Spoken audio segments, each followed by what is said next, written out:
I definitely didn't expect that. Damn it. Plane's out of power. Cool.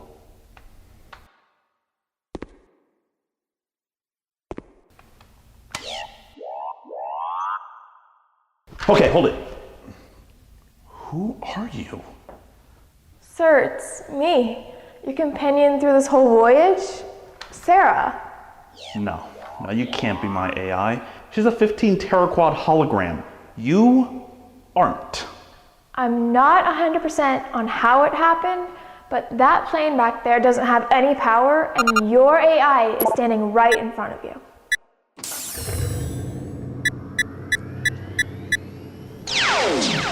I have no idea how many things had to go right in order for that to work. Sarah? Wow. You look different since the last time I saw you in hollow form. Wait a minute, sir. What did you mean when you said last in hollow form? When was I ever out of hologram form except on monitors? It seems like all your memory files and personality got, I guess transferred is the word.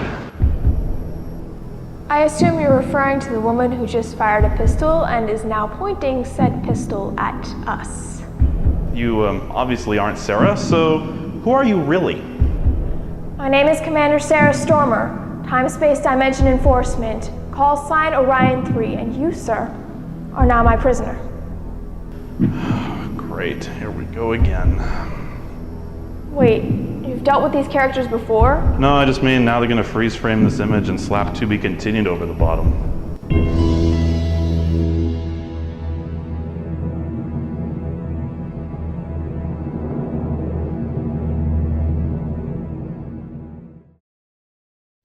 Huh.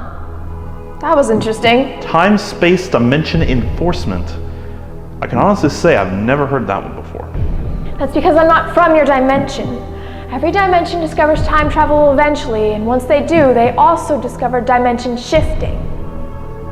Dimension shifting?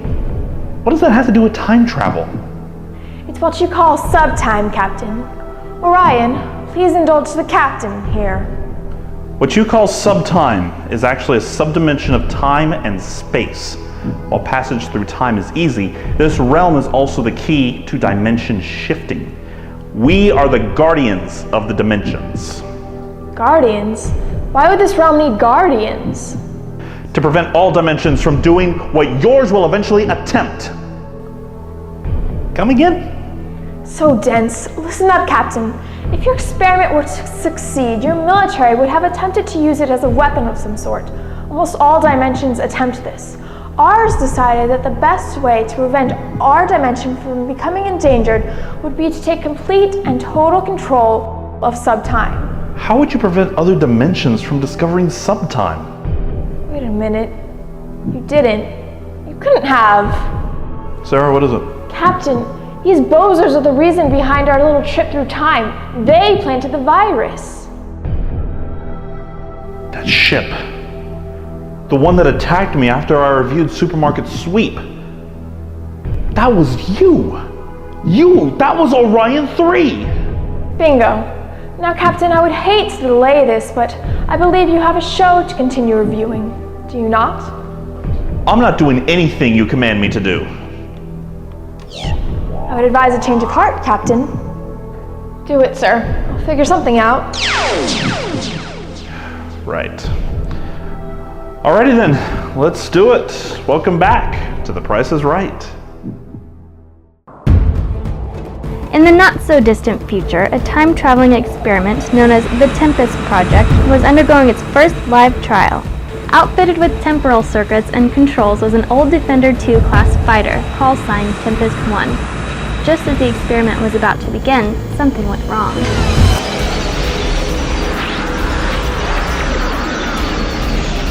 Under the control of a mysterious computer virus, Tempest 1 was hurled out of control into what can only be called a subdimension of time itself.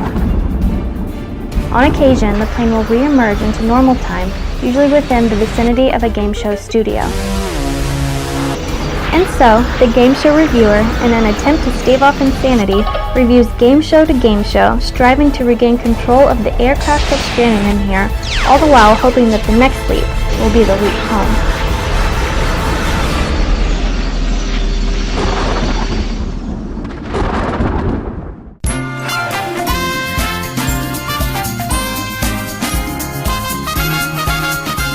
Howdy y'all, I'm your game show reviewer, reviewing the game show greats and the occasional stud. Well, as promised, I'm back on the Price is Right set. Held captive, but hey, what's the difference? Before I begin though, a little recap of The Price is Right. The Price is Right, the world's most famous game show from 1972. This all-time classic is actually also the one and only game show to survive in daytime TV for 39 years. And one of the reasons behind this success story are the famous pricing games. Like we said earlier, one of these games would be played after a contestant made it up from Contestants Row, or One Bid, or whatever that round was called. The very first pricing game to be played on this show was Any Number, although when it started, it technically didn't have a name. In this game, the contestant was shown two prices, one relatively average and dull, and the other. Here's the Any Number board. Very simply put, the numbers 0 through 9 appear on this board across all three prices only once. Oh wait, we only showed two prizes. What's that third one? That would be the dreaded piggy bank, otherwise known as the only way to lose this game. Contestants would call out which numbers they wanted revealed, hoping to reveal the price of the car before anything else. Why, you say? Because the first prize revealed is the one the contestant would win, be it the car, some mundane prize, or some spare change from the piggy bank. The set piece went through a few changes here and there, but the game has always been played the same. There was one major set change that didn't really affect gameplay, although it did change how the game is introduced. In 1986, a fifth digit was added to the price of the car. To compensate for this, the first digit in the car is always revealed first, with the knowledge that a duplicate of the digit also appears somewhere on that board. After that, it was the same Any Number that survived all 39 years of this show, making it the oldest pricing game on the show. Not as well known but fairly infamous is this game called Bullseye, sir. No relation to the other one. This game was usually played for a new car as well. Here, contestants would be asked to guess the exact actual retail price of the car. Here's the catch. They only have 7 guesses, no audience assistance, and the only hint given to them is Bob commenting higher or lower after every guess. As you can probably figure out, this was not a very well-liked or well-received game. It was slow and literally impossible to win. I'm actually not kidding. This version of Bullseye was never won. After a few planes, there was an attempt to make this game unlosable, and it resulted in the one and only time that 2 contestants ever appeared on stage at the same time for a pricing game. In this new 2-player version, a contestant would win their way on stage. Then a second item would be put up for bids for a second player to get up there.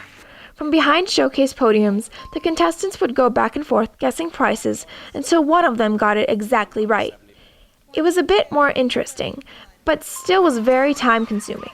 Mercifully, this game was pulled from rotation after this 2-player version was attempted.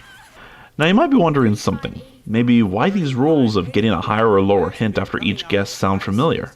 Well, that's because there was a third try at this format, and it proved to be one of the most famous pricing games ever. Now, Diane, do you know how to play the clock game? Yeah. Good. I'm glad you do, because that's the game you're going to play. There we go. Clock game used the same premise as Bullseye, but was played at a much faster clip. Here the contestant was shown 2 prizes and had to guess the exact price for both within a limit of 30 seconds. The clock will start with your first bid. 700. Higher. 1,000. Lower. 900. Lower. 800. Higher. 850. Higher. 875. Higher. 890. 91. 92. 93. 94. 95. 96. 97. 98. 99. That's it! Yes! Oh! The prices used here were relatively cheap. So to make up for that, a $1,000 bonus was added on the nighttime version, then eventually on the daytime version as well. During the primetime salute shows, this bonus was up to an even $5,000, and on the $1 Million Spectaculars, you're going to win $1 million. Starting to jump ahead of me, Sarah. The rules in the $1 Million Spectacular was actually if the contestant guesses both prices in under 10 seconds. Let's keep moving with the pricing games. What's next? This one's not too complex, but it's still quite well known. This is Lucky 7. Players would simply have to guess each digit of the car's price in sequence. The name comes from the $7 that the host would give the player at the beginning of the game. The rule is that by the end of the game, the player must have at least $1 left to buy the car, so they can use up to $6 on guessing. See, whenever a player guessed a digit and then missed, they would have to give up as many dollars as number of digits that they missed by. So if they guessed, say, a 3, and the actual digit was a 7, they would lose $5. Okay, now that I think about it, this is a little more complex than I thought. Sarah, what do you have? How does shell game work for you, sir? In this game, contestants would have to guess under which of these shells was a ball. To earn guesses, they would have to determine whether the set price of a smaller prize was higher or lower than the displayed price. There were 4 of these items, which means there was a possibility of a guaranteed win for the big prize being played for. Should that happen, the host would ask the contestant to guess which shell hit the ball for a $500 bonus. And that's really all there is to it. Nothing big, nothing fancy, just a good old-fashioned carnival game. Here's a classic, Cliffhangers. This one's also fairly simple to understand, but is so well known for a reason other than its gameplay, a reason we'll get to in a moment. In this game, players would be shown 3 items, then asked to guess the price of each item one at a time. The amount the price is missed by would determine how many steps the mountain climber here would climb the mountain. In total, this guy could take as many as 25 steps safely without going over the edge of the mountain, which would result in a loss. Very simple game, and always a blast to watch how close these players would get to the edge. Now remember that one thing this game seems to be remembered for? 6, 7, 8, 9, 10, 11, 12. Yep, that's it. Whenever it was required that the mountain climber move up the scale, this little ditty would be played, and this is what this game is so well known for, apparently. Audience seems by lot. 20. Ah yes, the simple but for some reason really fun range game. This one's really simple, I promise. Players would be shown a prize and asked to guess a range of prices that the prize would be valued at. To do that, they would use this, the rangefinder. All along that strip were a large stretch of possible prices. The red rangefinder indicated a $50 range originally of possible prices. The range was later increased to $100 and then finally $150. If the player stopped the rangefinder within the right range, they won. Plain and simple. So why is this game so well known today? Probably because of this famous remark from Bob Barker. To get the message across that once the rangefinder is stopped, it can't be restarted, he often said, Press this button. Don't press it until you do want to stop it, because we can't start it for how long, audience? 37 hours. No. 37 hours. Oh, if only you could leap 1 minute into the future to see what the price was. Unfortunately, we don't have nearly enough time to cover all of them, so I guess I'll stop there. Kristen, you're going to play Plinko for a chance to win up to $50,000. Just kidding. You didn't think I'd leave out this one, did you? Quite possibly the most famous pricing game of all time. This one is, of course, the famous Plinko. This one's a little more complicated than most, but probably the most fun. We start off with a single Plinko chip given for free. Then the contestant is shown 4 different items priced below $100. You might notice this 2-digit price below the item. Well, that's not the actual retail price, and what the contestant must do here is determine whether the first digit displayed is the correct first digit, or if the second digit displayed is the correct second digit. See, if correct, the contestant would win 1 Plinko chip. Total possible chips here is 4. After all this is the really fun part. The contestant would go to the top of this famous Plinko board, which is really a pegboard at a slant. At the bottom of the board are slots that will determine how much the player will win with that chip. These ranged from 0 to the big prize originally $5,000, later up to $10,000, and on the primetime salute shows, $20,000. It was therefore possible to win $25,000, $50,000, and $100,000 respectively per show, although this hasn't happened yet. You know, maybe that's what makes this game so interesting, the fact that technically no one has ever won this game, although technically no one has ever lost either. And as long as it stays that way, this will probably remain the most famous pricing game of all time. The consensus is that Plinko is a hit. All right, next up, what do we have? Ah, yes, 3 strikes. In this game, the player All right, is... that's enough. Ryan, You summoned, Commander? you ready? Commander, I think we need to talk about this again. What now? Commander, I don't Sarah, anytime now. They say only destroy, they say no. You need to capture Tempest 1. For what reason, Commander? This is no longer just professional. This is personal. You're letting your personal feelings get in the way again. Commander, I don't have to remind you of how many times you've let that get in the way of the mission. At the end of the day, I am still your commander. Are you with me or not? I don't really have much of a choice here, do I? Good. Good. All right, Captain, let's go.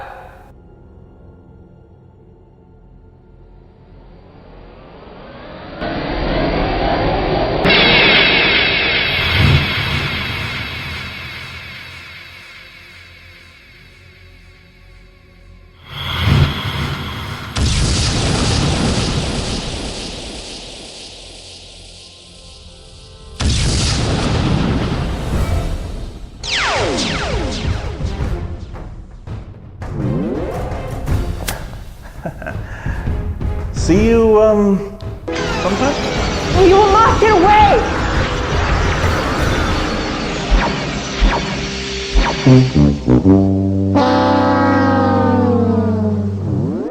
Ryan, track them!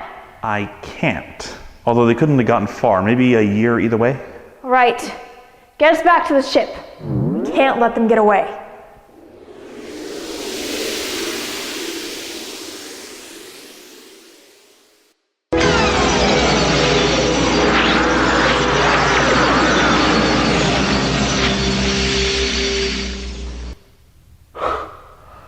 I can't believe that actually worked. You doubted it would actually work, sir?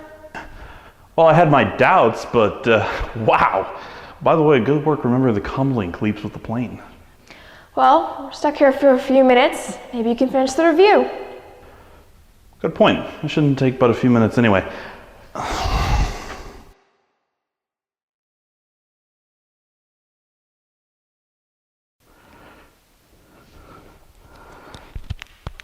All right, so those were just a few of the pricing games. Now, that may be the show we're more familiar with. However, there were several revisits and variants that happened during this show's run. When the new Price is Right first started, a syndicated primetime version kicked off as well. Because of Bob Barker's contract obligations with the new Price is Right and Truth or Consequences, Dennis James was selected to host this version. And now here's the star of the nighttime Price is Right, Dennis James! Everything about this show was identical to the daytime show, except of course it was at night. This lasted all the way until March 12, 1980, when all the focus was shifted to the daytime show because of declining ratings in the nighttime show. On September 12, 1985, another shot at nighttime Price is Right was tried. This time, hosted by Tom Kennedy. And now here's the star of the nighttime Price is Right, Tom Kennedy! Similar to the original syndicated show, the only real difference was the host. Among the smaller changes included a $500 bonus for a contestant's row perfect bid. This only lasted for 1 year until May 30th, 1986. Like their namesake originally, these shows were only 30 minutes long. Then came this. It's San America! It's time to come on down!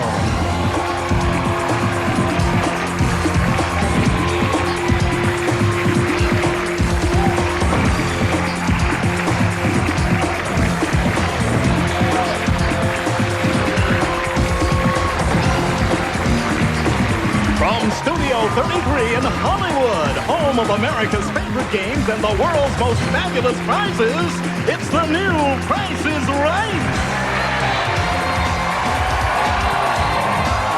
Yeah, this. Every time I managed to forget this happened. Episode 101 of this grand flop aired on September 12, 1994. Hosting was Doug Davidson of The Young and the Restless, while announcing was Burton Richardson. The first distinguishing feature of the show was that it dispensed with contestants' row altogether. Whoever was called down would be on stage right away. While some might see this as a way to get to the pricing games faster, I just see it as a way to completely separate from your source material. This show recycled the same pricing games as the daytime show, occasionally with some differences, but the major one being that since this show had no turntable set, any game that used to be played up on the turntable was now played on the floor, usually in front of the prize. I could go on, but let's keep moving. Unlike the other 30-minute Price is Right shows, this one actually included the Showcase Showdown. Except, well, it's Contestants Row! Okay, technically this round was called The Price Was Right. In this round, the 3 contestants who had appeared on stage would be shown a vintage commercial, then try to bid as close as possible to the actual retail price at the time the commercial was aired. Seriously, it's Contestants Row! Well, actually, the production team could only find a limited amount of these vintage commercials, so when one wasn't available, the standard wheel was used. The winning contestant would move on to the showcase at, are you kidding me? It's Range Game! No, I'm not kidding, this is played exactly like Range Game! No differences, this is Range Game! Mercifully, this show lasted for only 80 episodes before receiving the network axe on January 27th, 1995. You know, to be totally honest, this show feels like something I've covered before. Another remake, I think. Oh yeah! This. Pyramid. And now here's the host of Pyramid, Donny Osmond. Yep, the new Price is Right from 1994 is now on that same list. Thank goodness that's over with. Well, I should say it just about covers it all, and I hope you all enjoyed it because it's time to end this mission and go home. So, I'm your game show reviewer, reviewing the game show greats and the occasional dud. I'll see you next time. Sarah, let's do it. Captain, aren't you forgetting something? Comlink, laser pistol, well, I think I've got everything. You're doing a review of The Price is Right. Think about that for a minute. Oh, right. Of course. Help control the pet population, have your pets spayed or neutered. Goodbye, everybody. That's better. Stand by to leap.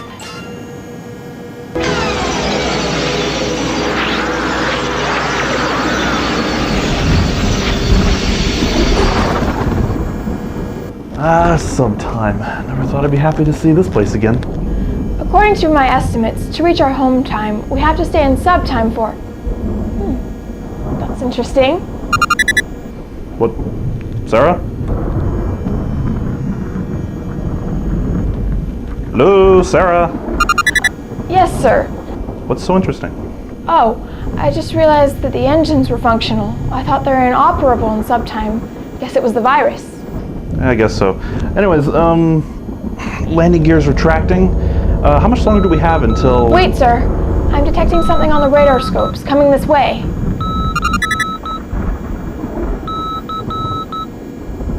Can I get an ID on that blip? Stand by, sir.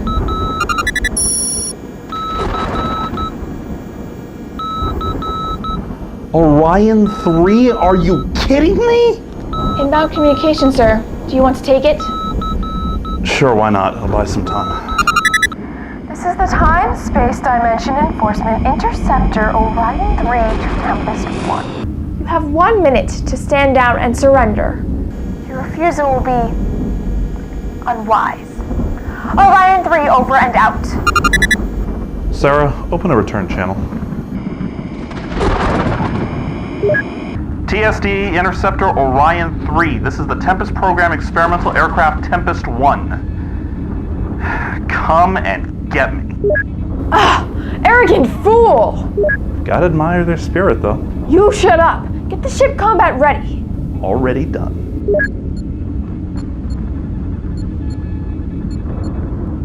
Feeling a bit defiant, aren't we, sir? I just hope that didn't tick them off too much. Yeah, about that, Sarah, you might want to get those engines fired as quickly as possible. Any chance about doing something with this heads-up display? Got one idea. Stand by, sir.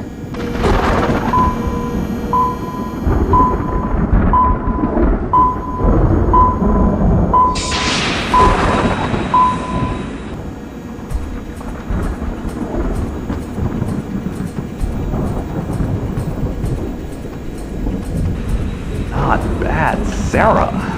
Thank you, sir. That beacon gives the instrument pack something to lock onto. Now, I highly recommend that you don't... Sir, I hate to cut you off, but are the laser cannons armed? Armed and ready to fire. But, sir, I highly recommend... Sarah, listen, I'd love to entertain any recommendations you have, but right now there's an aircraft coming in on my 6. But, sir, I really highly recommend... Leave it to the dogfighting expert, Sarah. Hang on!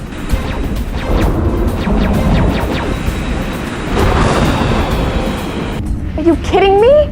Orion! You summoned, Commander? I just hit Tempest 1, and she didn't explode. And I want to know why. As I explained to you last time, Commander, when you fired the cannons on overload, you damaged them. They can only fire at about 25% effectiveness now. Also, split S, now. How dare you!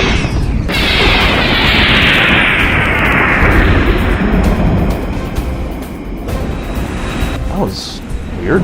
Sarah, what's the deal with the cannons? That's what I was trying to tell you, sir. The engine should be flaming out shortly, too. Wait, what?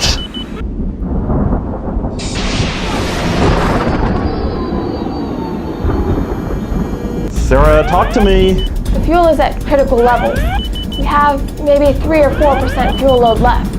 That's impossible. Just a few days ago, we were at 70% fuel load. I can't explain it, sir. All right, well, do we have enough fuel to complete the leap? Provided we don't take any severe hits, I would have to say... not anymore. Abort the leap. I don't care where. Commander, Tempest 1 is leaping back to normal time. No! You're not getting away from me now, Captain!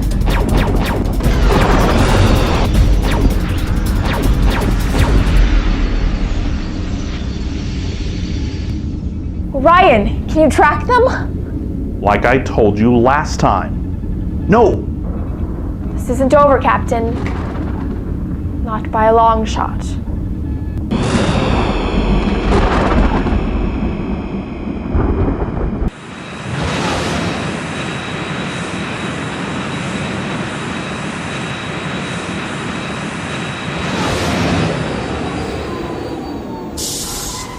Engine's offline, and I recommend they stay that way.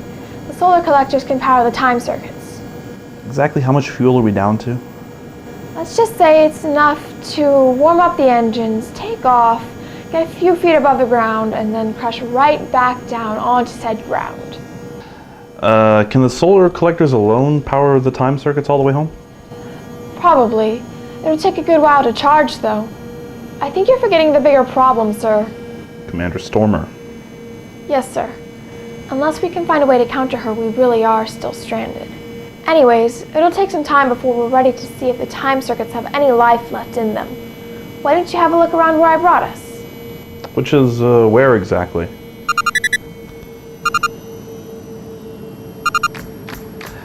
Good work, Sarah.